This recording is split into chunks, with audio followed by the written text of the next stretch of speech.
ಕಾರಣ.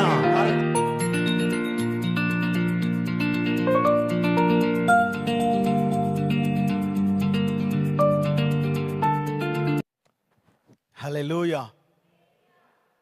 ಜೋರಾಗಿ ಹಲ್ಲೆಲೂಯಾ. ಇನ್ನು ಜೋರಾಗಿ ಹಲ್ಲೆಲೂಯಾ. ಕರ್ತನ ನಾಮಕ್ಕೆ ವಂದನೆ ಸಲ್ಲಿಸುತ್ತೇನೆ. ಈ ಕಣ್ಣೂರ್ FGAG ಸಭೆಯಲ್ಲಿರುವುದು ನನಗೆ ತುಂಬಾ ಸಂತೋಷಕರವಾದಂತ ವಿಷಯ. I am so happy to be in Kannur Church. Hallelujah. Hallelujah. ಪ್ರಾರ್ಥನೆ ಬಹಳ ಪ್ರಾಮುಖ್ಯವಾದದ್ದು. Prayer is very very important and ಈ significant. ದಿನಮಾನಗಳಲ್ಲಿ ನಾವೆಲ್ಲ ಪ್ರಾರ್ಥನೆ ವಿಚಾರದಲ್ಲಿ ನಾವು ಕೇಳಿದ್ದೇವೆ, In all these since morning ಇನ್ನು we've been ಕೇಳ್ತಾನೆ ಇದ್ದೇವೆ. we have heard about prayer ಮತ್ತು and we are still ಅದ್ಭುತವಾದಂತ ವಿಚಾರಗಳು, ಹೊಸ ಹೊಸ ವಿಚಾರಗಳು ಪ್ರಾರ್ಥನೆ ವಿಷಯದಲ್ಲಿ ನಾವು ದೇವ ಸೇವಕರುಗಳಿಂದ ಕೇಳ್ತಾನೆ ಇದ್ದೇವೆ. hearing. Also we keep on hearing from servants of God new things and wonderful things regarding prayer. ಪ್ರಾರ್ಥನೆ ಎನ್ನುವುದಾದರೆ ದೇವರು ಸಭೆಗೆ ಅಥವಾ ಕ್ರೈಸ್ತನಿಗೆ ಕೊಟ್ಟಿರುವಂತ ಅತ್ಯಾಧುನಿಕವಾದಂತ ಒಂದು ಆಯುಧ ದೇವ ಮಕ್ಕಳಿಗೆ ದೇವರು ಕೊಟ್ಟಿರುವಂತದ್ದು. God, the prayer is a powerful weapon that God has given to his children and to the church. Hallelujah. Hallelujah. ಮತ್ತು ಪ್ರಾರ್ಥನೆ ಎಲ್ಲಾ ವಿಚಾರಗಳನ್ನ ಬದಲಾಯಿಸುವುದಕ್ಕೆ ಶಕ್ತಿಯುಳ್ಳದ್ದು. Prayer is something that can change everything. It has the power to change it. ಮಾತ್ರವಲ್ಲ, ಪ್ರಾರ್ಥನೆ ಮಾಡುವ ವ್ಯಕ್ತಿಯನ್ನು ಸಹ ಬದಲಾವಣೆ ಮಾಡುತ್ತೆ. Amen. Not only that, prayer also changes the person who is praying. ಪೌಲಂಗಿಚ್ ಅವರು ಹೇಳಿದ್ರು, Paul Yonggi-cho said ಪ್ರಾರ್ಥನೆ ಮಾತ್ರವೇ ಉಜ್ಜೀವನಕ್ಕೆ ಒಂದು ಬೀಗದ ಕೈ ಎಂದು. Paul Yonggi-cho said that prayer alone is the key ನಮ್ಮ to revival. ನಮ್ಮ ಸಭೆಗಳಲ್ಲಿ, ನಮ್ಮ ಆಧ್ಯಾತ್ಮಿಕ ಜೀವಿತಗಳಲ್ಲಿ ಉಜ್ಜೀವನ ನೋಡಬೇಕಾದ್ರೆ ಪ್ರಾರ್ಥನೆ ಮತ್ತು ಪ್ರಾರ್ಥನೆ ಮಾತ್ರವೇ ಅದಕ್ಕೆ ಕಾರಣ. If we have to see revival in our personal lives or in our churches, prayer and prayer alone is the reason for that. ಪ್ರಾರ್ಥನೆ ಯಾವ ವ್ಯಕ್ತಿಯಾದರೂ ಪ್ರಾರ್ಥಿಸುತ್ತಾ ಇರ್ತಾನೋ ಮತ್ತು ಯಾರಾದರೂ ದೇವರ ಜೊತೆಯಲ್ಲಿ ಒಳ್ಳೆ ಸಂಬಂಧವನ್ನ ಬೆಳೆಸಿಕೊಳ್ಳಬೇಕೆಂದು ಇಷ್ಟಪಡುವವನಿಗೆ ಪ್ರಾರ್ಥನೆ ಮಾತ್ರವೇ ಒಬ್ಬ ವ್ಯಕ್ತಿಯನ್ನ ದೇವರಿಗೆ ಹತ್ತಿರವಾದ ಸಂಬಂಧದಲ್ಲಿ ಬೆಳೆಸುವುದಕ್ಕೆ ಸಾಧ್ಯ. Any person who prays and desires that he should come close to God and be intimate to God, it is only through prayer. ಬರೀ ಆರಾಧನೆಗೆ ಬಂದು ಹೋಗುವವರು ದೇವರಿಗೆ ಹತ್ತಿರ ಸಂಬಂಧವನ್ನು ಬೆಳೆಸಿಕೊಳ್ಳುವುದಕ್ಕೆ ಸಾಧ್ಯವೇ ಇಲ್ಲ. If you only come and attend some services and go away, you cannot develop an intimate relationship with the Lord. ಮತ್ತು ಪ್ರಾರ್ಥನೆ ಒಂದು ಸಭೆಗೆ, ಒಂದು ಕ್ರೈಸ್ತರಿಗೆ ಅದೊಂದು ಉಸಿರಾದಂತೆ ಭಾವಿಸಬೇಕು. ಉಸಿರಿನ ಹಾಗೆ ತಿಳಿಯದೆ ಮತ್ತು ತಿಳಿದು ಹೇಗೆ ಉಸಿರಾಡುತ್ತಾನೋ ಹಾಗೆ ಪ್ರಾರ್ಥನೆ ಎನ್ನುವಂಥದ್ದು ಜೀವನದಲ್ಲಿ ಒಂದು ಅವಿಭಾಜ್ಯ ಅಂಗವಾಗಿ ಬೆಳೆಸಿಕೊಳ್ಳಬೇಕು. Prayer is a very very essential part of our life. Just like we breathe awareingly and unawareingly, so also we must learn to pray, because prayer is our breath, prayer is our oxygen and life. Amen. Amen. ಪ್ರಾರ್ಥನೆ ನೊಗಗಳನ್ನು ಮುರಿದು ಹಾಕುವುದಕ್ಕೆ ಏಕೈಕ ಶಕ್ತಿಯುಳ್ಳಂತ ಸಾಧನ. Prayer is the only weapon that can break every yoke of bondage. ಹಾಗಾಗಿ ಯೇಸು ಕ್ರಿಸ್ತರು ತಮ್ಮ ಜೀವನದ ಅಧಿಕವಾದ ಕಾಲದಲ್ಲಿ ಯೇಸು ಕ್ರಿಸ್ತರು ಪ್ರಾರ್ಥನೆಯನ್ನ ಮಾಡುತ್ತಾ ಇದ್ದರು. ಮಾತ್ರವಲ್ಲ, ತನ್ನನ್ನು ಹಿಂಬಾಲಿಸುವಂತ ಎಲ್ಲಾ ಶಿಷ್ಯರಿಗೆ ಪ್ರಾರ್ಥಿಸಿರಿ, ಪ್ರಾರ್ಥಿಸಿರಿ, ಪ್ರಾರ್ಥಿಸಿರಿ, ಪ್ರಾರ್ಥಿಸಿರಿ ಎಂದು ಒತ್ತಾಯ ಪಡಿಸುತ್ತಾ ಇದ್ದರು. Therefore Jesus, in the most part of his life, he always spent it praying. Not only that, he also encouraged every one of his disciples to pray and pray more. ಆತನ ಸುದೀರ್ಘ ಸೇವೆಯಲ್ಲಿ ಎಂತ ಸುಸ್ತಾದರೂ ಪ್ರಾರ್ಥನೆ ವಿಚಾರದಲ್ಲಿ ಎಂದಿಗೂ ರಾಜಿಯಾಗುವಂತ ವ್ಯಕ್ತಿಯಲ್ಲ ನಮ್ಮ ಕರ್ತನಾಗಿರುವಂತ ಯೇಸು ಕ್ರಿಸ್ತನು. Our Lord Jesus Christ, however busy his ministry was, he would never ever compensate on his prayer life. Hallelujah. Hallelujah. Hallelujah. Hallelujah. ಹೀಗೆ ಯೇಸು ಕ್ರಿಸ್ತನು ಪ್ರಾರ್ಥಿಸಿದನು. Jesus Christ prayed. ನಮ್ಮ ಮೂಲ ಪಿತೃಗಳು ಆದಿ ಸಭೆಯಲ್ಲಿ ಪ್ರಾರ್ಥಿಸಿದರು. Our forefathers in the early church prayed. ಅನೇಕ ಭಕ್ತರ ಪ್ರಾರ್ಥನೆಗಳನ್ನ ಕೇಳಿದ್ದೇವೆ. We have heard of the prayers of several saints. ಸತ್ಯವೇದದಲ್ಲಿ ಒಂದು ಅದ್ಭುತವಾದಂತ ವ್ಯಕ್ತಿ. In the Bible we have a wonderful person. ನನಗೆ ತುಂಬಾ ಇಷ್ಟವಾಗಿದ್ದು ದಾನಿಯೇಲನ ಪ್ರಾರ್ಥನೆ. I like the prayer of Daniel. ದಾನಿಯೇಲನ ಪ್ರಾರ್ಥನೆ The prayer of Daniel. ರಾಜ್ಯಗಳನ್ನ ಕದಲಿಸಿದಂತದ್ದು ಪ್ರಾರ್ಥನೆ. The kingdoms, that was the kind of prayer he prayed. ಕಾನೂನುಗಳನ್ನ ಬದಲಾಯಿಸಿದಂತದ್ದು ದಾನಿಯೇಲನ ಪ್ರಾರ್ಥನೆ. Daniel's prayer was a prayer that change the laws. ದಾನಿಯೇಲನಿಗೆ ವಿರೋಧವಾಗಿ ಎದ್ದ ಎಲ್ಲಾ ಕುತಂತ್ರಗಳನ್ನ ಸುಟ್ಟು ಹಾಕಿದಂಥದ್ದು ದಾನಿಯೇಲನ ಪ್ರಾರ್ಥನೆ. The prayer of Daniel burned down every schemes and plots that were against him. Hallelujah. Hallelujah. ಪ್ರಾರ್ಥನೆ ವಿಚಾರದಲ್ಲಿ ಕೇಳುವುದು ತುಂಬಾ ಸಂತೋಷವಾಗಿರುತ್ತೆ. To listen about prayer, it is such a happy and wonderful thing. Pastors ಆಗಿರುವಂತ ನಮಗೂ ಪ್ರಾರ್ಥನೆ ಬಗ್ಗೆ ಬೋಧಿಸುವುದು ತುಂಬಾ ಸುಲಭವಾಗಿರುವಂತ ವಿಚಾರ. For pastors like us to just preach about prayer, it is a very easy thing. But when it comes to practical, ಆದ್ರೆ ಅದು ನಾವು ವೈಯಕ್ತಿಕ ರೀತಿಯಲ್ಲಿ ಮಾಡಬೇಕಂದ್ರೆ, ಪ್ರಾರ್ಥನೆಗೆ ನಾನು ಮೊಣಕಾಲು ಊರಬೇಕು ಅಂದಾಗ ಅದೊಂದು ಸವಾಲು ಎದುರಿಸಲೇಬೇಕಾದಂತ ವಿಷಯ. when it is a practical thing that I should do, ನಾವು ಯಾವಾಗ ಪ್ರಾರ್ಥಿಸಬೇಕಂತೇವೋ ಹಾಗೆ ಸೋತು ಹೋಗ್ತೇವೆ. when we have to pray, we become discouraged. ಪ್ರಾರ್ಥನೆ ದೊಡ್ಡ ದೊಡ್ಡ ಕಾರ್ಯಗಳನ್ನು ಮಾಡುವುದರಿಂದ ಸೈತಾನನು ಅಥವಾ ಈ ಶರೀರವು ನಮ್ಮನ್ನ ಪ್ರಾರ್ಥಿಸದಂತೆ ಅಥವಾ ಪ್ರಾರ್ಥನೆಗೆ ನಮ್ಮನ್ನ ದೂರ ಮಾಡುವುದರಲ್ಲಿ ಮುಂದಿರುತ್ತದದು. Because prayer will do great and mighty things, this physical body and Satan will always come and hinder it. ಹಾಗಾಗಿ ಪೌಲನು ರೋಮ 8:26 ಹೇಳಿದ ಹಾಗೆ ಪ್ರಾರ್ಥನೆ ಎನ್ನುವಂಥದ್ದು ಪರಿಶುದ್ಧಾತ್ಮನ ಪ್ರೇರೇಪಣೆಯಿಂದ ಆದ್ರೆ ಅದ್ಭುತವಾದ ಕಾರ್ಯಗಳನ್ನು ನೋಡುವುದಕ್ಕೆ ಸಾಧ್ಯವಾಗುತ್ತೆ. Therefore, even as we see in the book of Romans 8:26, prayer is inspired by the Holy Spirit and it does great and mighty things. ದಾನಿಯೇಲನ ಪ್ರಾರ್ಥನೆಯಲ್ಲಿ In the prayer of ಅಷ್ಟು ದೊಡ್ಡ Daniel, ಕಾರ್ಯವನ್ನು ನೋಡುವುದು when we see such a big thing, ಹೇಗೆ ಸಾಧ್ಯವಾಯಿತು? how did it happen? ದಾನಿಯೇಲನ ಗ್ರಂಥ In the book of Daniel, 1ನೇ ಅಧ್ಯಾಯ 1st chapter, 17-18ನೇ ವಚನ. 17 and 18. ಈಗ ನಾವು ನಮ್ಮ ಪ್ರೆಸ್ಬಿಟರ್ ಅವರ ಅವರು ಹೇಳುವಾಗ ಕೆಲವು ವಿಚಾರಗಳು ಹೇಳಿದ್ರು. When our presbyter preached, he said about certain things. ಕೆಲವು ವಿಚಾರಗಳನ್ನ ಮತ್ತೆ ನಾವು ದೇವರ ಸಾನ್ನಿಧ್ಯದಲ್ಲಿ ನೋಡಿಕೊಳ್ಳೋಣ. Let us see a few further things in the presence of God. 2ನೇ ಅಧ್ಯಾಯ 17ನೇ ವಚನ. 2nd chapter, 17th verse. ವಾಕ್ಯವು ಹೀಗೆ ಹೇಳುತ್ತೆ, The word says like this. ಬಳಿಕ ದಾನಿಯೇಲನು ತನ್ನ ಮನೆಗೆ ಹೋಗಿ ಹನನ್ಯ, ಮಿಶಾಯೇಲ, ಅಜರ್ಯ ಎಂಬ ತನ್ನ ಸ್ನೇಹಿತರಿಗೆ ಆ ಸಮಾಚಾರವನ್ನು ತಿಳಿಸಿ, ನಾವು ಬಾಬೇಲಿನ ಇತರ ವಿದ್ವಾಂಸರೊಂದಿಗೆ ನಾಶವಾಗದಂತೆ ಪರಲೋಕ ದೇವರು ಈ ರಹಸ್ಯ ವಿಷಯವಾಗಿ ಕೃಪೆ ತೋರಿಸಲು ಆತನನ್ನು ಬೇಡಿಕೊಳ್ಳೋಣ ಅಂದನು. In the book of Daniel, 2nd chapter, 17-18, we see, then Daniel went to his house and made the decision known to Hananiah, Mishael and Azariah, his companions, that they might seek mercies from the God of heaven concerning this secret, so that Daniel and his companions might not perish with the rest of the wise men of Babylon. ನೆಬೂಕದ್ನೆಚ್ಚರನಿಗೆ ಕನಸು ಬಿದ್ದಿತ್ತು. Nebuchadnezzar had a dream ಅವನು ಮರ್ತೋಗಿದ್ದ. and he had forgotten ಆದ್ರೆ about it. ಎಲ್ಲ ವಿದ್ವಾಂಸರನ್ನ ಕರೆಯಲು When he called all the magicians and astrologers, ಯಾರು ಕನಸಿನ ಅರ್ಥ ಹೇಳುವುದಕ್ಕೆ ಸಾಧ್ಯವಾಗಲಿಲ್ಲ. nobody was able to interpret the dream. ಆದ್ರೆ But ರಾಜನು ಕೋಪಗೊಂಡು ಎಲ್ಲಾ ವಿದ್ವಾಂಸರನ್ನ ಸಾಯಿಸಬೇಕೆನ್ನುವ ನಿರ್ಧಾರಕ್ಕೆ ಬಂದಾಗ the king was so angry and he took a decision to kill all the ಯೂದ ಜನಾಂಗದಿಂದ ಸೆರೆವಯ್ಯಲ್ಪಟ್ಟಂತ ದಾನಿಯೇಲ, ಶಡ್ರಕ್, ಮೇಷಕ್ ಎಂಬುವರು ಸಹ ಆ ಆಸ್ಥಾನದಲ್ಲಿ ವಿದ್ವಾಂಸರಾಗಿರುವುದರಿಂದ, because Shadrach, Meshach and they were all satraps in the court of the king, ನಾವು ನಾಶವಾಗುತ್ತೇವೆ ಎನ್ನುವ ಯೋಚನೆಯಿಂದ because they thought that we also will perish. ದಾನಿಯೇಲನು ಹೀಗೆ ಹೇಳ್ತಾ ಇದ್ದಾನೆ, Daniel, ಶಡ್ರಕ್, ಮೇಷಕ್, ಅಬೇದ್ನೆಗೋ ಎಲ್ಲಾ ವಿದ್ವಾಂಸರ ಜೊತೆಯಲ್ಲಿ ನಾವು ನಾಶವಾಗದೆ, ಈ ರಹಸ್ಯವು ನಮ್ಮ ದೇವರಿಗೆ ಗೊತ್ತಿದೆ, ಈ ರಹಸ್ಯವು ನಮ್ಮ ದೇವರ ಕೈಯಲ್ಲಿದೆ, ಈ ರಹಸ್ಯವನ್ನ ಬಯಲು ಮಾಡುವುದಕ್ಕೆ ನಮ್ಮ ದೇವರಿಗೆ ಸಾಧ್ಯ, ನಾವು ಪ್ರಾರ್ಥಿಸೋಣ. Daniel says that we must not be perishing along with the other people. So he calls Shadrach, Meshach, Abednego and says, our God knows all these secrets and mysteries. Let us pray that the Lord will reveal it to us. ದಾನಿಯೇಲನ ಪ್ರಾರ್ಥನೆ ಯಾಕಷ್ಟು ಶಕ್ತಿಯುತವಾಗಿತ್ತಂದ್ರೆ, ಮೊದಲನೇದಾಗಿ ಪ್ರಾರ್ಥನೆಯಲ್ಲಿ ಐಕ್ಯತೆ. Why was prayer of Daniel so powerful? Because there was unity in the prayer. ಪ್ರಾರ್ಥನೆಯಲ್ಲಿ ಐಕ್ಯತೆ ಬಹಳ ಮುಖ್ಯವಾದದ್ದು. Unity is very important when we pray. ದಾನಿಯೇಲನು ಪಕ್ವತೆಯುಳ್ಳಂತ ವ್ಯಕ್ತಿ. Daniel was a man of maturity. ಪ್ರಾರ್ಥನಾ ಪರನು. He was a man of prayer. ಕೃಪಾವರಗಳನ್ನು ಹೊಂದಿರುವಂತ ವ್ಯಕ್ತಿ. He was a man who had received all the gifts of the Holy Spirit. ದಾನಿಯೇಲನು ಒಬ್ಬನೇ ಪ್ರಾರ್ಥನೆಗೆ ಹೋಗಬಹುದಾಗಿತ್ತು. Daniel could have gone for prayer alone. ಆದ್ರೆ ಆತನು ಹಾಗೆ ಮಾಡಲಿಲ್ಲ. But he did not do so. ಹಾಗೆ ಮಾಡಲಿಲ್ಲ.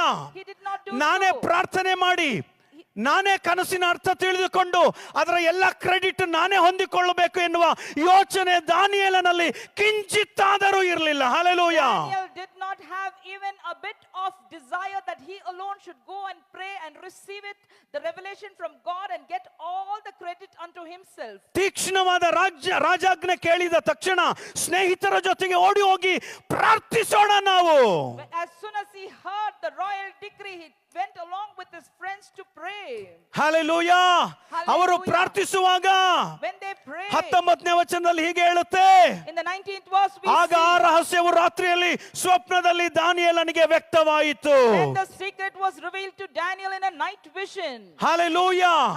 ಆ ಸಂಸ್ಥಾನದಲ್ಲಿರುವವರಿಗೆ ಏನು ಮಾಡಬೇಕೋ ತಿಳಿಯದೇ ಇರುವವರು, those people who were there did not know what to do. ಮರಣದ ಭಯದಲ್ಲಿ ಜೀವಿಸುತ್ತಾ ಇದ್ದಾರೆ. They were living with the fear of death. ಎಲ್ಲರೂ ಭಯಭ್ರಾಂತರಾಗಿದ್ದಾರೆ. Everybody was gripped with the fear. ದೇವ ಮಕ್ಕಳೇ, ಏನು ಮಾಡಬೇಕೋ ತಿಳಿಯದೇ ಇರುವಾಗ, people of God, when you do not know what to do, ಒಂದೇ ಒಂದು ಮಾಡಬೇಕದು ಪ್ರಾರ್ಥನೆ. we should do only one thing, that ಕುಟುಂಬ is to pray. ಸಮಸ್ಯೆಗಳಲ್ಲಿ, In our family ವ್ಯಾಪಾರ problems, ವಿಷಯಗಳಲ್ಲಿ, other problems, ಸಭೆಯಲ್ಲಿ, in the church, ಸೇವೆಯಲ್ಲಿ, in our ministry, ಅನಾರೋಗ್ಯಗಳಲ್ಲಿ in our ಏನು health, ಮಾಡಬೇಕೋ ತಿಳಿಯದೇ ಇರುವಾಗ, when we do not know what to do, ಒಂದೇ ಒಂದು ವಿಚಾರ ಮಾಡಬೇಕು, ಅದೇ ಪ್ರಾರ್ಥನೆ. amen, we should do only one thing, that is prayer. ಆ ಪ್ರಾರ್ಥನೆ ಎಲ್ಲಾ ವಿಚಾರಗಳಿಗೆ ಉತ್ತರವನ್ನ ತರುವಂತದ್ದು. Prayer is something that will bring answers to every issue in our life. ಎಲ್ಲ ಸಂಸ್ಥಾನದವರು ಭಯಪಡುತ್ತಿರುವಾಗ ದಾನಿಯೇಲನು ಪ್ರಾರ್ಥಿಸಿದನು. When the worldly people were also afraid, Daniel prayed. ನಮ್ಮ ದೇಶದ ಪರಿಸ್ಥಿತಿ ಅಧೋಗತಿಯಲ್ಲಿ ಇಳಿದೋಗುತ್ತಿರುವಾಗ ದೇವ ಮಕ್ಕಳು ಪ್ರಾರ್ಥಿಸಬೇಕಾಗಿದೆ. When our country is going to ruins, we as the children of God must pray. ಕೆಲವು ಸಾರಿ ನಾಯಕರಿಗೆ ದೇಶವನ್ನು ಹೇಗೆ, ಆರ್ಥಿಕ ವ್ಯವಸ್ಥೆ ಹೇಗೆ, ಪರಿಸ್ಥಿತಿಗಳನ್ನು ನಿಯಂತ್ರಿಸುವುದು ತಿಳಿಯದಿರುವಾಗ ದೇವ ಮಕ್ಕಳು ಪ್ರಾರ್ಥಿಸಬೇಕಾಗಿದೆ. Sometimes when the ruler of the country does not know how to administer and how to improve the economic situation of the country, the people of God must pray. ದೇಶದ ಜನಗಳ ಭವಿಷ್ಯತ್ತು ದೇವ ಮಕ್ಕಳ ಮೊಣಕಾಲಿನ ಪ್ರಾರ್ಥನೆಯ ಬಲದ ಮೇಲಿದೆ. Hallelujah. The future and destiny of the country and the people of the country depends upon the strength of the prayers of the saints. ಐಕ್ಯತೆ ಪ್ರಾರ್ಥನೆಯಲ್ಲಿ ಬಹಳ ಮುಖ್ಯವಾದದ್ದು. Unity is very important in prayer. ತುಂಬಾ ಪ್ರಾಮುಖ್ಯವಾದದ್ದು. It is very, very significant. ಹಾಗಾಗಿ ದಾನಿಯೇಲನ ಆಸಕ್ತಿ, ಅವರನ್ನ ಸ್ನೇಹಿತರನ್ನ ಒಟ್ಟುಗೂಡಿಸುವಿಕೆ ದೇವರಿಗೆ ಇಷ್ಟವಾಗಿ ಇಡೀ ದೇಶದ ವ್ಯವಸ್ಥೆ ದಾನಿಯೇಲನ ಪ್ರಾರ್ಥನೆ ಮೂಲಕ ಬದಲಾವಣೆ ಮಾಡಿದನು. Therefore, because of Daniel's passion and because he united himself in prayer with his friends, God answered his prayer and set things right. ಸಭೆಯಾಗಿ ಐಕ್ಯತೆಯಿಂದ ಪ್ರಾರ್ಥಿಸಬೇಕು. We as a church should pray in unity. ಕುಟುಂಬವಾಗಿ ಐಕ್ಯತೆಯಿಂದ ಪ್ರಾರ್ಥಿಸಬೇಕು. As a family we should pray in oneness. ಪ್ರಾರ್ಥನೆಯಲ್ಲಿ ಆಗದಿರುವ ಕಾರ್ಯಗಳು ಯಾವುದೂ ಇಲ್ಲ. There is nothing impossible with prayer. Hallelujah. Hallelujah. ಎರಡನೇದು, Secondly, ದಾನಿಯೇಲನ ಅದೇ ಗ್ರಂಥ in the same book of ಎರಡನೇ Daniel, ಅಧ್ಯಾಯ second chapter, 27 27th verse, 28ನೇ ವಚನ, 28th verse. ಪ್ರಾರ್ಥನೆಯಲ್ಲಿ In prayer, ವಿನಯ. humility. ಪ್ರಾರ್ಥನೆಯಲ್ಲಿ ವಿನಯ, Humility in prayer. ಪ್ರಾರ್ಥನೆಯಲ್ಲಿ ವಿಧೇಯತೆ, Obedience in prayer. ಪ್ರಾರ್ಥನೆಯಲ್ಲಿ ನಮ್ರತೆ. In humility in prayer.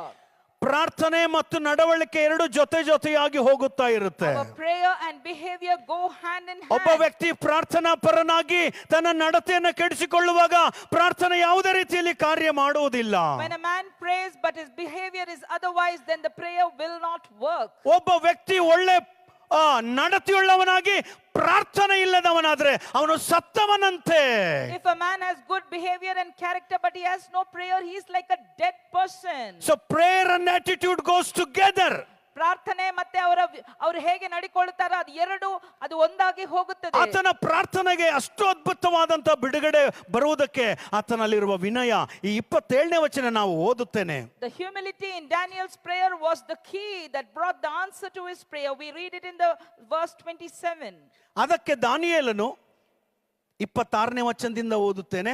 ರಾಜನು ಬೆಲ್ಶಚ್ಚರನೆಂಬ ಅಡ್ಡ ಹೆಸರಿನ ದಾನಿಯೇಲನನ್ನು ನಾನು ಕಂಡ ಕನಸನ್ನು ಅದರ ಅರ್ಥವನ್ನು ನನಗೆ ತಿಳಿಸಬಲ್ಲಿಯಾ ಎಂದು ಕೇಳಿದನು. In 26th verse, we see the king answered and said to Daniel, whose name was Belshazzar, are you able to make known to me the dream which I have seen and its interpretation? ರಾಜನ ಚಿಂತೆಯಲ್ಲಿದ್ದಾಗ ಅಲ್ಲಿರುವಂತ ರಾಜ ಆಸ್ಥಾನದವರು ದಾನಿಯೇಲನ ಕರೆದುಕೊಂಡು ಹೋದ್ರು. ರಾಜ, ಈ ದಾನಿಯೇಲನೆನ್ನುವವನು ನಿನ್ನ ಕನಸಿನ ಅರ್ಥ ಹೇಳಬಲ್ಲನು. When the king was so worried, all his officials took Daniel to him and said, King, this man is able to tell everything about your dream. ರಾಜನು ಕೇಳ್ತಾ ಇದ್ದಾನೆ, ದಾನಿಯೇಲನ ನೀನು ಹೇಳುವುದಕ್ಕೆ ಸಾಧ್ಯವಾ? The king asked Daniel, is it possible for you to tell me? ಒಂದು ವೇಳೆ ನಾನೇ ಆಗಿದ್ದಿದ್ರೆ, If it was me, ಒಂದು ವೇಳೆ ನಾವೇ ಆಗಿದ್ದಿದ್ರೆ, if it was us, ಒಂದು 2 ತಾಸು ಹೇಳ್ಬಿಡ್ತಾ ಇದ್ವಿ. we would have told. ನಿನ್ನ ಹೆಂಗ್ ಪ್ರೇಯರ್ ಮಾಡಿದ್ವಿ ಗೊತ್ತಾ? Do you know how ಬೆಂಕಿ we ಇಳಿತು prayed? ಗೊತ್ತಾ? How the fire ದರ್ಶನ came down? ನೋಡ್ದೆ ಗೊತ್ತಾ? I saw vision. ಅದು ನೋಡ್ದೆ ಗೊತ್ತಾ? I did this, ನಾನು saw ಅದು that. ಮಾಡ್ದೆ ಗೊತ್ತಾ? I did that. ದಾನಿಯೇಲ್ ಏನು ಹೇಳಲಿಲ್ಲ. Daniel did not say anything. ತುಂಬಾ ಇಷ್ಟವಾದ ಮಾತದು. ಎಷ್ಟು ಸುನಾಯಾಸವಾಗಿ, ಎಷ್ಟು ಸುನ್ನಿತವಾಗಿ ಆ ರಾಜನ ಆ ಪ್ರಶ್ನೆಗೆ ಉತ್ತರ ಕೊಡ್ತಾ ಇದ್ದಾನಂದ್ರೆ, How beautifully Daniel answers the king's question. ಅದಕ್ಕೆ ದಾನಿಯೇಲನು ರಾಜನ ಸನ್ನಿಧಿಯಲ್ಲಿ ರಾಜನು ಕೇಳುವ ರಹಸ್ಯವನ್ನು ವಿದ್ವಾಂಸರಾಗಲಿ, ಮಾಟಗಾರರಾಗಲಿ, ಜೋಯಿಸರಾಗಲಿ, ಶಕುನದವರಾಗಲಿ ಯಾರು ರಾಜನಿಗೆ ತಿಳಿಸಲಾರರು. Daniel answered in the presence of the king and said, the secret which the king has demanded, the wise men, the astrologers, the magicians and the soothsayers cannot declare to the king. ಆದ್ರೆ ದಾನಿಯೇಲನಾದ ನಾನು ಹೇಳ್ತೇನೆ. But Daniel, I will say. Did he say like that? ಹಾಗೆ ಹೇಳಿದ್ನ ಅವನು. ಯಾರು ಹೇಳಕ್ಕಾಗಲ್ಲ ರಾಜ. Nobody can say that, king. ಇವರು ಸ್ನೇಹಿತರ ಜೊತೆಯಲ್ಲಿ ಪ್ರಾರ್ಥಿಸಿದ್ದಾರೆ. He has prayed along with his friends. ದೇವರ ಪ್ರಕಟಣೆಯನ್ನು ಇವರಿಗೆ ಪ್ರಕಟಿಸಿದ್ದಾರೆ. God has revealed his revelation to him. ಆದರೂ But still ರಾಜ ಯಾರು ಹೇಳಲ್ಲ ನಿನ್ನ ಕನಸಿಗೆ ಅರ್ಥ. King, nobody can interpret the dream. ಆದರೆ But ಒಬ್ಬನಿದ್ದಾನೆ, there is ಆತನು one. ದೇವರು, He is God. ಪರಲೋಕದಲ್ಲಿದ್ದಾನೆ. He is in heaven. ಉತ್ತರ ಕಾಲದಲ್ಲಿ In the time of ನಡೆಯತಕ್ಕದನ್ನು whatever has to happen, ಆತನೇ ರಾಜನಿಗೆ ತಿಳಿಸಬಲ್ಲನು. Hallelujah. He alone can make it known to the king. Hallelujah. ಎಷ್ಟು ಅದ್ಭುತವಾದಂತ ಮಾತು. What a wonderful ಎಂತ word. ಸುಂದರವಾಗಿ ವಿನಯದಿಂದ ರಾಜ ಯಾರು ಹೇಳುವುದಕ್ಕಾಗಲ್ಲಯ್ಯ. He with such humility he says, ಒಬ್ಬನಿದ್ದಾನೆ. there is one. ದಾನಿಯೇಲನಲ್ಲ. It is not Daniel. That is God. ಅದು ದೇವರು ಮಾತ್ರ. That is God. ಅದು ದೇವರು ಮಾತ್ರ. Hallelujah. Hallelujah. ದೇವ ಮಕ್ಕಳೇ, Oh, children of God. ಪ್ರಾರ್ಥಿಸುವವರಲ್ಲಿ ಅನೇಕ ಸಾರಿ ಅತಿಶಯದ ಆತ್ಮಗಳು ಕಾರ್ಯ ಮಾಡುವಾಗ ದೇವರಿಂದ ಬರುವ ಉತ್ತರಗಳು ಅಡ್ಡಿಯಾಗುತ್ತೆ. ಹಾಗಾಗಿ ಪ್ರಾರ್ಥಿಸುವ ಮಕ್ಕಳಾಗಿರುವ ನಾವು ಪರಿಶುದ್ಧಾತ್ಮನ ಬೆಂಕಿಯಿಂದ ಅತಿಶಯವನ್ನ ಸುಟ್ಟು ಹಾಕಬೇಕಾಗಿದೆ. Many a times when children of God receive revelation, there is so much of pride, but we people who pray must burn that pride in us. ಪ್ರಾರ್ಥನೆಯಲ್ಲಿ ವಿನಯ ಬಹಳ ಮುಖ್ಯವಾದದ್ದು. In prayer, humility is very, very important. 23ನೇ ವಚನದಲ್ಲಿ ಅದನ್ನ ಮತ್ತೆ ಹೇಳ್ತಾ ಇದ್ದಾನೆ. In ಪ್ರಾರ್ಥನೆಯಲ್ಲಿ 23rd verse he says again, ನೀನು ನನಗೆ ಜ್ಞಾನ ತ್ರಾಣಗಳನ್ನು ದಯಪಾಲಿಸಿ, you have given me wisdom and might, ನಾವು ಬೇಡಿದ್ದನ್ನು ನನಗೆ ತೋರ್ಪಡಿಸಿದೆಯಲ್ಲ, and have now made known to me what we asked of you. ಈ ಮಾತನ್ನ ಚೆನ್ನಾಗಿ ಗಮನ ಇಡಿ. ರಾಜನ ರಹಸ್ಯವನ್ನು ನಮಗೆ ವ್ಯಕ್ತಗೊಳಿಸಿದಿ. For you have made known to us the king's demand. Keep this in your mind. 19ನೇ ವಚನದಲ್ಲಿ ಹೇಳಿದಾಗೆ ದೇವರು ದಾನಿಯೇಲನಿಗೆ ವ್ಯಕ್ತಪಡಿಸಿದನು. In 19th verse we see that the Lord revealed to Daniel. ಆದರೆ ದಾನಿಯೇಲನ ಅದನ್ನ ಹೇಳುವಾಗ, But when Daniel tells that back, ನೀನು ನಮಗೆ, including my friends, ನೀನು ನಮಗೆ ವ್ಯಕ್ತಪಡಿಸಿದಿ. Hallelujah. you have made known to us. He also includes his friend. Hallelujah. Hallelujah. ದಾನಿಯೇಲನ ಪ್ರಾರ್ಥನೆ ಅಷ್ಟು ಶಕ್ತಿಯುತವಾಗುವುದಕ್ಕೆ ಕಾರಣ ಆತನ ನಡತೆಯೂ ಸಹ. The reason that Daniel's prayer was so powerful, it is because of his good character. ಹಾಗಾಗಿ ನಮ್ಮ ಪಿತೃಗಳು ರಾಜ್ಯಗಳನ್ನ ಕದಲಿಸಿದ್ದು ಅದಕ್ಕಾಗಿಯೇ, ಸಿಂಹಾಸನಗಳನ್ನ ಮುರಿದು ಹಾಕಿದ್ದು ಅದಕ್ಕಾಗಿಯೇ. Our forefathers, they stirred up the nations and brought down the thrones because of this. Hallelujah. Hallelujah. Hallelujah. Hallelujah. ಒಂದನೇದು ಪ್ರಾರ್ಥನೆಯಲ್ಲಿ ಐಕ್ಯತೆ. First of all, we need oneness and unity in ನಾವು prayer. ಎಂತ ಪ್ರಾರ್ಥನಾ ಪರರಾದರೂ ನಮಗೆ ಐಕ್ಯತೆ ಬೇಕು. We may be great prayer warriors, but we need unity. ಎರಡನೇದು ಪ್ರಾರ್ಥನೆಯಲ್ಲಿ ವಿನಯ. Secondly, we need humility in prayer. ಕೊನೆಯದಾಗಿ Finally, ದಾನಿಯೇಲನು ತುಂಬಾ ಅದ್ಭುತವಾದಂತಹ ವಿಚಾರಗಳಿದೆ, ಆದರೆ ನಮಗೆ ಸಮಯವಿಲ್ಲ. ಕೊನೆಯದಾಗಿ 6ನೇ ಅಧ್ಯಾಯ 10ನೇ ವಚನ, in the 6th chapter, 10th verse. ದಾನಿಯೇಲನ ಪ್ರಾರ್ಥನೆಯಲ್ಲಿ ಹಠವಿತ್ತು. In the prayer of Daniel, there was determination. ಹಠ, ಒಂದು ಹಠ ಜಿದ್ದು. There was a kind of obstinacy. ಬಿಟ್ಟು ಕೊಡುವ ಮನಸ್ಸು ಯಾವತ್ತಿಗೂ ದಾನಿಯೇಲನಲ್ಲಿಲ್ಲ. Never ever wanted to give up. Hallelujah, Hallelujah. Hallelujah. Hallelujah. ದಾನಿಯೇಲನ ಮೇಲೆ ಆತನ ಜೊತೆ ಇರುವಂತ ಅಧಿಕಾರಿಗಳು ನಿಂದೆ ಹಾಕುವುದಕ್ಕೆ ಅನೇಕ ವಿಚಾರಗಳನ್ನು ಹುಡುಕುವಾಗ ದಾನಿಯೇಲನು ಯಾವ ವಿಷಯದಲ್ಲಿಯೂ ಬಲಹೀನನಾಗಿ ಕಾಣಲಿಲ್ಲ. When the people were working along with Daniel, they tried to bring so many things against him and they tried to insult him. But ತುಂಬಾ Daniel did not bother. ನಂಬಿಗಸ್ತನಾಗಿದ್ದನು, He was a very faithful ತುಂಬಾ person. ಪರಿಶುದ್ಧನಾಗಿದ್ದನು, He was very holy. ತುಂಬಾ ಭಕ್ತಿವಂತನಾಗಿದ್ದನು. He was very devout. ಧರ್ಮದ ವಿಷಯದಲ್ಲಿ, In the ಭಕ್ತಿ ವಿಷಯದಲ್ಲಿ ಬಿಟ್ರೆ ಬೇರೆ ಯಾವ ವಿಷಯದಲ್ಲಿ ನಿಂದೆ ಹೊರಿಸುವುದಕ್ಕೆ ಅವನಲ್ಲಿ ಬಲಹೀನತೆಗಳೇ ಕಾಣಲಿಲ್ಲ. Apart from his prayer and prayer life, there was no weaknesses in him. ಕೊನೆಯದಾಗಿ ಇವನ ಪ್ರಾರ್ಥನೆ ಒಂದು ಬಲಹೀನತೆ ಮಾಡಿಕೊಂಡು ಆ ಅಧಿಕಾರಿಗಳು ರಾಜನ ಹತ್ರ ಹೋಗಿ ದಾರ್ಯಾವೇಶನ ಹತ್ರ, ರಾಜನೇ 30 ದಿನಗಳು ನಿನ್ನನ್ನ ಆರಾಧಿಸಬೇಕು, ಎಲ್ಲ ಜನಗಳು ಯಾರಾಗಲಿ ಯಾವ ದೇವರಿಗೂ ಯಾವ ಮನುಷ್ಯನಿಗೂ ಪೂಜೆ ಮಾಡಲೇಬಾರದು. Prayer was the only thing that Daniel was doing, and so the people working with him took it as a weakness, and they went before the king and said, these 30 days they should not worship any man or anybody else apart from you. ಯಾರು ಪ್ರಾರ್ಥಿಸಬಾರದು, Nobody should pray. ಯಾರು ಪ್ರಾರ್ಥಿಸಬಾರದು. Nobody should pray. ಆದರೆ ದಾನಿಯೇಲನು But Daniel, 9ನೇ ವಚನ, in 9th verse, ರಾಜನಾದ ದಾರ್ಯಾವೇಶನು ಆ ನಿಬಂಧನ ಶಾಸನಕ್ಕೆ ರುಜು ಹಾಕಿದನು. therefore King Darius signed the written decree. ಶಾಸನಕ್ಕೆ ರುಜುವಾದದ್ದು ದಾನಿಯೇಲನಿಗೆ ತಿಳಿದಾಗ, When Daniel knew that the writing was signed, ದಾನಿಯೇಲನಿಗೆ ಆ ರಾಜಾಜ್ಞೆಯು ತಿಳಿದುಕೊಂಡಾಗ, when Daniel came to know about the decree, ಭಯಪಟ್ಟು ಪ್ರಾರ್ಥನೆಯನ್ನ ನಿಲ್ಲಿಸಲಿಲ್ಲ. he did not get afraid and stop the ಭಯಪಟ್ಟು prayer. ಪ್ರಾರ್ಥನೆಗೆ ಬೇರೆ ಬೇರೆ ನವಗಳನ್ನ ಹೇಳಲಿಲ್ಲ. He did not become afraid and give excuses for prayer. ತನ್ನ ಮನೆಗೆ ಹೋಗಿ ಯೆರೂಸಲೇಮಿನ ಕಡೆ ಕದವಿಲ್ಲದ ಕಿಟಿಕೆಗಳುಳ್ಳ ತನ್ನ ಮಹಡಿಯ ಕೋಣೆಯಲ್ಲಿ ಯಥಾ ಪ್ರಕಾರ ದಿನಕ್ಕೆ 3 ಆವರ್ತಿ ಮೊಣಕಾಲೂರಿ ಪ್ರಾರ್ಥಿಸಿದನು. He went to his home and in his upper room with his windows open towards Jerusalem as usual. He knelt down and prayed 3 times a day. Hallelujah. Hallelujah. ದೇವ ಮಕ್ಕಳೇ, ನನ್ನ ಆಗಲೇ ಹೇಳಿದಾಗೆ ಪ್ರಾರ್ಥನೆ ವಿಷಯದಲ್ಲಿ ಓದುವುದು, ಪ್ರಾರ್ಥನೆ ವಿಷಯದಲ್ಲಿ ಕೇಳುವುದು, ಪ್ರಾರ್ಥನೆ ವಿಷಯದಲ್ಲಿ ಪ್ರಸಂಗ ಮಾಡುವುದು ತುಂಬಾ ಸುಲಭವಾದದ್ದು. ಪ್ರಾರ್ಥನೆ ಮಾಡುವುದು ಬಂದಾಗ ಸ್ವಲ್ಪ ಕಷ್ಟಕರವಾದದ್ದು. ಅದನ್ನು ಯಾರು ಜಯಿಸುತ್ತಾರೋ ಅವನ ನಿಜವಾದ ವಿಜ್ಞಾಪನ ವೀರನು. Amen, amen.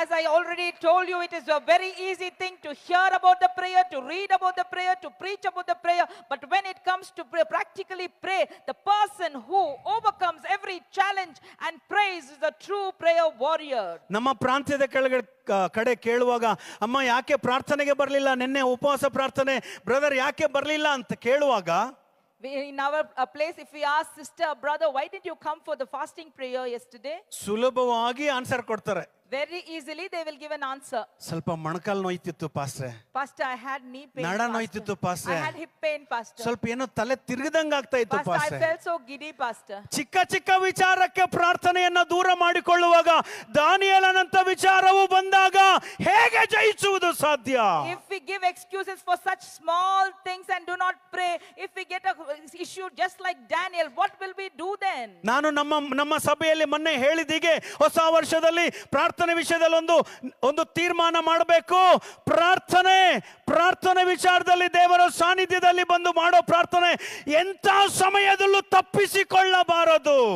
I told in my church in this new year, in the prayer life, you must make a determination and a decision that you should not give any kind of excuse in prayer. And you ಒಂದು must attend ಸಮಯದಲ್ಲಿ prayer. ಮಾತ್ರ ತಪ್ಪಿಸಬಹುದು. Only in one time you can let go of prayer. ನೀನು ನಾನು ಐಸಿಯುನಲ್ಲಿ admit ಆದಾಗ ಮಾತ್ರ. Only when you and I are in ನಾವು ICU, we ICU need not ನಲ್ಲಿ come to ಅಡ್ಮಿಟ್ ಆದಾಗ prayer. ಮಾತ್ರ ಅಲ್ಲಿ ಪ್ರಾರ್ಥನೆ ಮಾಡಿಕೊಳ್ಳಬಹುದು. ಆದ್ರೆ ಇಲ್ಲಿ ದೇವರ ಸಾನ್ನಿಧ್ಯಕ್ಕೆ ಬರುವುದು ಎಂತ ಪರಿಸ್ಥಿತಿಯಲ್ಲಿಯೂ ಬಿಟ್ಟು ಕೊಡಬಾರದು. Randall, whatever your situation may be, do not fail to come for prayer to the church except when you are in the ICU. Hallelujah. Hallelujah. Hallelujah. Hallelujah. ದಾನಿಯೇಲನ ಹಾಗೆ ಹೋಗಿ ಪ್ರಾರ್ಥಿಸಿದನು. Daniel just went and prayed as it was his custom. ಸಿಂಹದ ಗವಿಯಲ್ಲಿ ಹಾಕ್ತಾರೆ, ಬೋನಿನಲ್ಲಿ ಹಾಕ್ತಾರೆ. They put him in the lion's den. Care ಮಾಡಲಿಲ್ಲ, He did not bother. ಭಯ ಪಡಲಿಲ್ಲ. He did not fear. ಯಾಕಂದ್ರೆ ದಾನಿಯೇಲನಿಗೆ ಗೊತ್ತು, Because Daniel knew ಪ್ರಾರ್ಥನೆ ಅಸಾಧಾರಣ ಕಾರ್ಯಗಳನ್ನ ಮಾಡುವಂಥದ್ದು. prayer can do extraordinary things. ಪ್ರಾರ್ಥನೆ ಅಸಾಧಾರಣ ಕಾರ್ಯಗಳನ್ನ ನಡೆಸುವಂಥದ್ದು. Prayer is something that can bring about extraordinary things. ಕೊನೆಗೆ ಆ ನಿಂದೆಯಿಂದ ಸಿಂಹದ ಗವಿಯಲ್ಲಿ ಹಾಕಲ್ಪಟ್ಟರು. ಮುಂಜಾನೆ ದಾರ್ಯಾವೇಶನು ಹೋಗಿ, ದಾನಿಯೇಲನೇ ದಾನಿಯೇಲನೇ, ನೀನು ನಂಬಿದ ನಿನ್ನ ದೇವರು ನಿನ್ನನ್ನು ರಕ್ಷಿಸುವುದರಲ್ಲಿ ಶಕ್ತನಾದನೋ ಎಂದು ಪ್ರಶ್ನಿಸಿದನು. Even though Daniel was thrown into the lion's den in the morning, the king Darius came and asked Daniel, servant of the living God, has that Lord been able to deliver you from the lions? ಪ್ರಶ್ನೆ ಹಾಕಿ ಅನುಮಾನದಿಂದ ಕಿವಿ ಈ ಕಡೆ ಇಟ್ಟಿದ್ದನು. He questioned him, and with a doubt he kept his ear towards the den. ಬದುಕಿದ್ರೆ ಸ್ವರ ಬರುತ್ತೆ, ಸತ್ರ ಸ್ವರ ಬರಲ್ಲ. If he is alive, he will answer back. If he is dead, he may not answer back. ಆದ್ರೆ ಒಳಗಡೆಯಿಂದ ಬಂದಿದ್ದು, ರಾಜನೇ ಚಿರಂಜೀವಿಯಾಗಿರು. Hallelujah. Hallelujah. But from the inside of the den, Daniel said, "O king, live ನನ್ನ forever." ದೇವರು, My ನನ್ನ God, ದೇವರು my God, ಸಿಂಹಗಳ ಬಾಯಿಯನ್ನ ಕಟ್ಟಿದನು. he has bound the ದೇವ mouth of the ಮಗುವೆ, lions. ದೇವ ಮಗುವೆ, O children of ದೇವ God, ಮಗುವೆ, child of God, ನಿನ್ನ ಕುಟುಂಬಕ್ಕೆ, ನಿನ್ನ ಸಭೆಗೆ, ನಿನ್ನ ಸೇವೆಗೆ, ನಮ್ಮ ಜೀವನದಲ್ಲಿ ನಮಗೆ ವಿರೋಧವಾಗಿ ಸಿಂಹಗಳಾಗಲಿ, ಕಾಡು ಕೋಣಗಳಾಗಲಿ, ಎಂಥ ದುಷ್ಟ ಶಕ್ತಿಗಳಾಗಲಿ, ಮಾನವ ಶಕ್ತಿಗಳಾಗಿರಲಿ, ಪ್ರಾರ್ಥಿಸುವಾಗ ಎಲ್ಲವನ್ನ ಕಟ್ಟಿ ಹಾಕುವ ಶಕ್ತಿ ಪರಿಶುದ್ಧಾತ್ಮನ ದೇವರು ನಮಗೆ ಅನುಗ್ರಹಿಸುವುದಕ್ಕೆ ಶಕ್ತನಾಗಿದ್ದಾನೆ. children of God, against your life, against your family, against your job, against your ministry, lions may rise up, rhinoceros may rise up, but the power of the Holy Spirit is greater than all these powers when we pray. Hallelujah. Hallelujah. ಆ ಒಂದು ಪ್ರಾರ್ಥನೆ That one prayer ಇಡೀ ಸಂಸ್ಥಾನದಲ್ಲಿ in the whole system of the ಡಂಗೂರ hockey it was all, ಪ್ರಕಟಣೆ ಹೊರಡಿಸಿದ್ರು. everywhere it was announced. ಎಲ್ಲಾ ಜನಾಂಗಗಳೇ, All people, ಸಕಲ ಜನಾಂಗ ಕುಲ ಭಾಷೆಯವರೇ, all the people belonging to every caste and ರಾಜನಾಗಿ creed, ಒಂದು ಆಜ್ಞೆ ಕೊಡ್ತಾ ಇದ್ದಾನೆ. the king is giving a decree. ದಾನಿಯೇಲನ ದೇವರು ನಿಮ್ಮ ದೇವರಾಗಿರಬೇಕು. Let the God of Daniel be the God ದಾನಿಯೇಲನ of yours. ದೇವರು ಈ ಸಂಸ್ಥಾನದ ದೇವರಾಗಿರಬೇಕು. All the people's nation, Daniel's God will be Hallelujah. your God. Hallelujah. ಸಭೆಗಳು ನಿಜವಾಗಲೂ ಪ್ರಾರ್ಥಿಸುವುದಾದರೆ, If the churches are really ಕ್ರೈಸ್ತನು praying, ನಿಜವಾಗಿಯೂ ಪ್ರಾರ್ಥಿಸುವುದಾದರೆ, if Christians are really praying, ದೇಶ ಅಧಿಕಾರಿಗಳು ಆಜ್ಞೆ ಕೊಡಬೇಕು. ದೇಶ ಪ್ರಜೆಗಳಿಗೆ ಇನ್ನು ಮೇಲೆ ಈ ದೇವರೇ ನಿಮ್ಮ ದೇವರಾಗಿರಬೇಕು. the rulers of the country must give a decree to the subjects that this ಕ್ರೈಸ್ತರ God will be ದೇವರು your God. ನಿಮ್ಮ ದೇವರಾಗಿರಬೇಕು. Jesus Christ must be your ಅವರು God. ಅಮೆರಿಕ ದೇವರಲ್ಲ, He is not an American ಅವರು God. ಹೊರ ದೇಶದ ದೇವರಲ್ಲ, He is not a foreign God. ನಮ್ಮ ದೇಶದ ದೇವರಾಗಿರಬೇಕು. He is our Hallelujah. God. Hallelujah. Hallelujah. ಇಂಥ ಪ್ರಾರ್ಥನೆಯಿಂದ ಅಂತ ಉಜ್ಜೀವನ ಕಾರ್ಯಗಳನ್ನು ಬಹು ಬೇಗನೆ ನೋಡುವಂತೆ ನಾವು ಇನ್ನೂ ಅಧಿಕವಾಗಿ ಆಸಕ್ತಿಯಿಂದ ಪ್ರಾರ್ಥಿಸೋಣ. Let us pray more fervently to see such a kind of revival through our prayers. ವಿನಯ ಭಕ್ತಿಯಿಂದ ಪ್ರಾರ್ಥಿಸೋಣ. Let us pray with devotion and humility. ಹಠದಿಂದ ಪ್ರಾರ್ಥಿಸೋಣ. Let us pray with determination. ಪ್ರಾರ್ಥನೆಗೆ ಯಾವ ಅಡ್ಡಿ ಬಂದರೂ ರಾಜಿ ಆಗೋದು ಬೇಡವೇ ಬೇಡ. Whatever hindrances come, let us not compensate with a prayer. Hallelujah. Hallelujah. Hallelujah. Hallelujah. Hallelujah. Hallelujah. ಅಂತ ಅದ್ಭುತವಾದ ಕಾರ್ಯಗಳು Such wonderful things. ಬೆಂಗಳೂರು ಪಟ್ಟಣದಲ್ಲಿ, In Bangalore city. ನಮ್ಮ ಪಟ್ಟಣದಲ್ಲಿ, In our city. ಕರ್ನಾಟಕ ರಾಜ್ಯದಲ್ಲಿ, In Karnataka state. ಭಾರತ ದೇಶದಲ್ಲಿ, In the country of ಕಾಶ್ಮೀರದಿಂದ India. ಕನ್ಯಾಕುಮಾರಿಯವರೆಗೆ, From Kashmir to ಗುಜರಾತ್ನಿಂದ Kanyakumari. Mizoram ವರೆಗೆ From Gujarat to Mizoram. ಯೇಸುವಿನ ರಕ್ತವು ಪ್ರೋಕ್ಷಿಸಲ್ಪಡಲಿ. Let the blood of Jesus be ಯೇಸುವೇ ಸತ್ಯದೇವರೆಂದು ತಿಳಿದುಕೊಳ್ಳುವ ಹಾಗೆ Let everyone know that Jesus is the true living God. ಅಂತ ದಾನಿಯೇಲನ ಅಭಿಷೇಕದ ಪ್ರಾರ್ಥನೆ ದೇವರು ನಮಗೆ ಕಲಿಸಲಿ. Let the Lord teach us such a kind of ಅವರ anointed ಹೆಜ್ಜೆ prayer like ಜಾಡುಗಳು Daniel. ಅವರ ಹೆಜ್ಜೆ ಜಾಡುಗಳನ್ನು ನಮ್ಮ ಹೆಜ್ಜೆ ಜಾಡುಗಳಾಗಿಟ್ಟುಕೊಂಡು ಕ್ರೈಸ್ತ ಪ್ರಾರ್ಥನಾ ಯೋಧರಾಗಿ ಮುಂದಕ್ಕೆ ಹೋಗೋಣ. ದೇವರು ದೊಡ್ಡ ದೊಡ್ಡ ಕಾರ್ಯಗಳನ್ನು ಈ ಕಣ್ಣೂರು ಮತ್ತು ಇಡೀ ನಮ್ಮ ಕರ್ನಾಟಕ, ನಮ್ಮ ದೇಶದಲ್ಲಿ ನಡೆಸಲಿ. Let us follow their footsteps and go forward as warriors and soldiers, and let God do great and mighty things in Karnataka and India. ಮತ್ತೊಂದು ಸಾರಿ ಯೇಸು ಕ್ರಿಸ್ತನ ಹೆಸರಿನಲ್ಲಿ ನಿಮ್ಮೆಲ್ಲರಿಗೂ ವಂದನೆ ಸಲ್ಲಿಸುತ್ತೇನೆ. Once again I thank every one of you in the name of our Lord and Christ Jesus. ನಮಗೆ ಅವಕಾಶ ಕೊಟ್ಟಂತ ನಮ್ಮ ಚೇರ್ಮನ್ ಪಾಸ್ ಅವರಿಗೆ I thank ತುಂಬಾ our chairman for ಧನ್ಯವಾದಗಳನ್ನು giving this ಸಲ್ಲಿಸುತ್ತೇನೆ. opportunity. ದೇವರು ನಿಮ್ಮನ್ನು ಆಶೀರ್ವದಿಸಲಿ.